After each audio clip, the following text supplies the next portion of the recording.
चलिए जानते हैं बिहार के 38 जिलों की 50 महत्वपूर्ण खबरें केवल 10 मिनट में। लेकिन उससे पहले आपसे छोटा सा अनुरोध है कि अगर आप हमारे चैनल पर नए हैं तो चैनल को सब्सक्राइब जरूर कर लीजिए। आपका एक सब्सक्राइब हमें इसी तरीके का महत्वपूर्ण और तेज खबरें खोजकर आप तक पहुंचाने के लिए प्रोत्साहित करता है, इसलिए सब्सक्राइब करना मत भूलिएगा।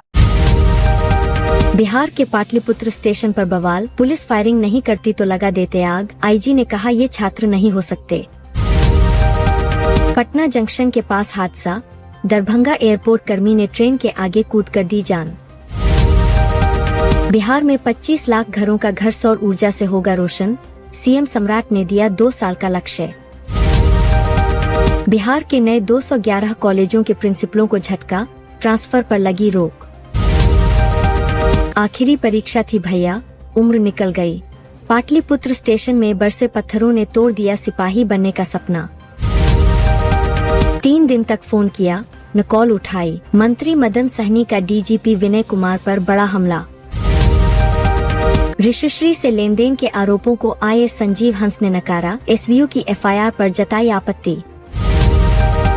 बिहार सिपाही भर्ती परीक्षा पर उमड़ा छात्रों का सैलाब, रेलवे ने 16 स्पेशल ट्रेनें चलाकर संभाली व्यवस्था।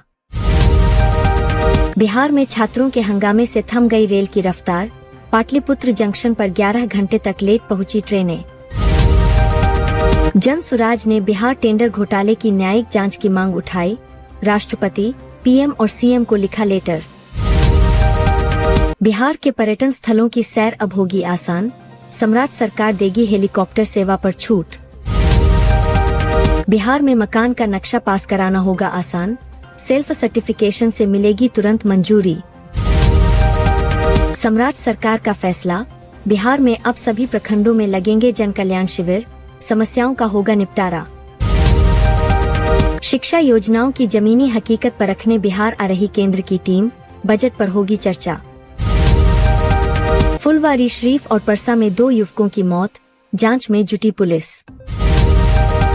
15 जून, बिहार में मानसून की रफ्तार तेज, पटना सहित 20 जिलों में भारी बारिश और आंधी का अलर्ट।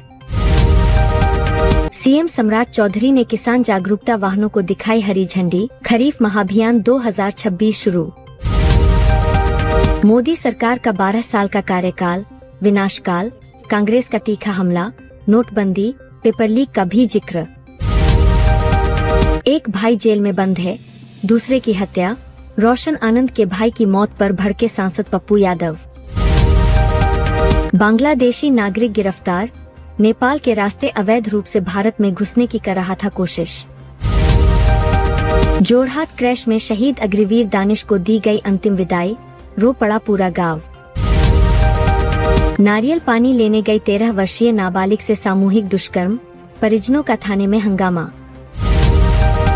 बिहार के रोहतास जिले में ई-कॉमर्स कंपनी फ्लिपकार्ट को लाखों रुपए का नुकसान पहुंचाने वाले एक शातिर गिरोह का पुलिस ने भंडाफोड़ किया है। यह गिरोह महंगे इलेक्ट्रॉनिक सामान और अन्य कीमती उत्पाद ऑनलाइन मंगवाकर उन्हें नकली सामान से बदल देता था और फिर रिटर्न के नाम पर कंपनी को वापस भेज देता था। बिहार के बेगूसराय जिले में साइबर पुलिस ने एक बड़े ब्लैकमेलिंग रैकेट का खुलासा करते हुए पटना से एक शातिर आरोपी को गिरफ्तार किया है। आरोप है कि वह इंस्टाग्राम और फेसबुक से लड़कियों की तस्वीरें डाउनलोड कर आर्टिफिशियल इंटेलिजेंस (AI) की मदद से अश्लील फोटो और वीडियो तैयार करता था। इसके बाद पीड़िताओं और उनके परिवारों को ब्लैकमेल कर मोटी रकम वसूलता था। असम के जोराहाट में हुए भारतीय वायुसेना IAF के N-32 विमान हादसे में देश ने अपना एक और जांबाज सपूत खो दिया है। इस हादसे में शहीद हुए भोजपुर के लाल और अग्निवीर जवान दानिश आलम का पार्थिव शरीर रविवार को उनके पैतृक गांव कायमनगर पहुंचा। जैसे ही तिरंगे में लिपटा वीर सपूत अपने घर की चौखट पर आया, पूरा इलाका चीख पुकार और आंसुओं में डूब गया। हजारों लोगों ने नम आंखों से अपने इस बहादुर बेटे को अंतिम सलामी दी। बिहार के दरभंगा जिले में दिनदहाड़े हुए चर्चित यामाहा शोरूम हत्याकांड का पुलिस ने 24 घंटे के भीतर खुलासा कर दिया है। शोरूम मैनेजर फैज अहमद की हत्या के आरोपी सोनू पासवान को पुलिस ने गिरफ्तार कर लिया है। आरोपी की निशानदेही पर पुलिस ने मृतक का मोबाइल फोन और स्कूटी भी बरामद कर ली है। पटना एयरपोर्ट 100% ग्रीन, जयप्रकाश नारायण हवाई अड्डा 15 जून से पूरी तरह सौर ऊर्जा से संचालित होने लगा है, जिससे हर महीने 9 लाख रुपए की बचत होगी। देश के 94 ग्रीन एयरपोर्ट्स में शामिल पटना एयरपोर्ट अब देश के उन चुनिंदा इको फ्रेंडली एयरपोर्ट्स के क्लब में आ गया है जो पूर्णतः हरित ऊर्जा पर चलते हैं। पिंक बस सेवा को राष्ट्रीय पुरस्कार। बिहार परिवहन विभाग की पिंक बस सेवा को प्रतिष्ठित राष्ट्रीय स्कॉच अवार्ड 2026 फीट के लिए चुना गया है। कोचिंग संस्थानों पर नया कानून।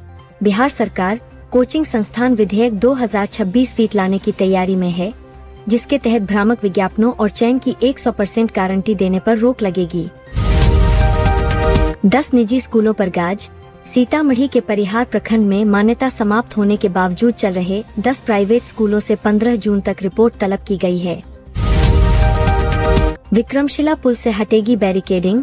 भागलपुर के विक्रमशिला पुल पर मरम्मत कार्य पूरा होने के बाद वन वे सिस्टम को खत्म कर दिया गया है, जिससे जाम से मुक्ति मिलेगी। Bihar police operator exam city slip. Bihar police constable operator परीक्षा 2026 के लिए सिटी इंटीमेशन स्लिप आधिकारिक वेबसाइट पर लाइव कर दी गई है। 28 जून को होगी परीक्षा। कांस्टेबल ऑपरेटर भर्ती परीक्षा अब 28 जून 2026 को सिंगल शिफ्ट में दोपहर 12 से 2 बजे आयोजित होगी। पीएम मोदी का फ्रांस और स्लोवाकिया दौरा। प्रधानमंत्री नरेंद्र मोदी राष्ट्रपति इमैनुएल मैक्रों के निमंत्रण पर G7 समिट में भाग लेने रवाना हो रहे हैं। डोनाल्ड ट्रंप से हो सकती है मुलाकात। फ्रांस दौरे के दौरान पीएम मोदी की अमेरिकी राष्ट्रपति डोनाल्ड ट्रंप के साथ द्विपक्षीय वार्ता की संभावना है। वायुसेना का विमान क्रैश। असम के जोरहाट एयरबेस पर भारतीय वायुसेना का एक N-32 विमान क्रैश हो गया। जांच के आदेश दिए गए हैं। जीएसटी सुधारों से बाजार में उछाल। देश में नए टैक्स रिफॉर्म्स के कारण शेयर बाजार में रौनक है। सेंसेक्स और निफ्टी 1% से ज्यादा चढ़े हैं। रक्षा क्षेत्र में 15 वर्षीय अपग्रेड प्लान। भारत ने रक्षा तैयारियों को मजबूत करने के लिए एआई और न्यूक्लियर प्रोपल्शन पर आधारित 15 साल का मेगा प्लान तैयार किया है। 17 राज्यों में भारी बारिश का अलर्ट। आईएमडी ने उत्तर और मध्य भारत के 17 राज्यों में आंधी तूफान के साथ भारी बारिश की चेतावनी जारी की है। पश्चिम बंगाल में रेड अलर्ट। मानसून के आक्रामक रूप को देखते हुए सिक्किम और उप हिमालय पश्चिम बंगाल के लिए अत्यंत भारी बारिश का रेड अलर्ट है। असम में घाले में बाढ़ का खतरा। पूर्वोत्तर राज्यों में लगातार हो रही मूसलाधार बारिश से नदियों का जलस्तर बढ़ा। प्रशासन ने ऑरेंज अलर्ट जारी किया। सीवान में अनोखी शादी। रात के अंधेरे में प्रेमिका से मिलने पहुंचे प्रेमी को ग्रामीणों ने रंगे हाथों पकड़ा और तुरंत मंदिर ले जाकर दोनों की शादी करा दी। अस्पतालों में बुनियादी सुविधाओं की कमी। क्षेत्रीय स्तर के सरकारी अस्पतालों में डॉक्टरों और संसाधनों की कमी के कारण मरीजों को जुगाड़ के सहारे इलाज मिल रहा है।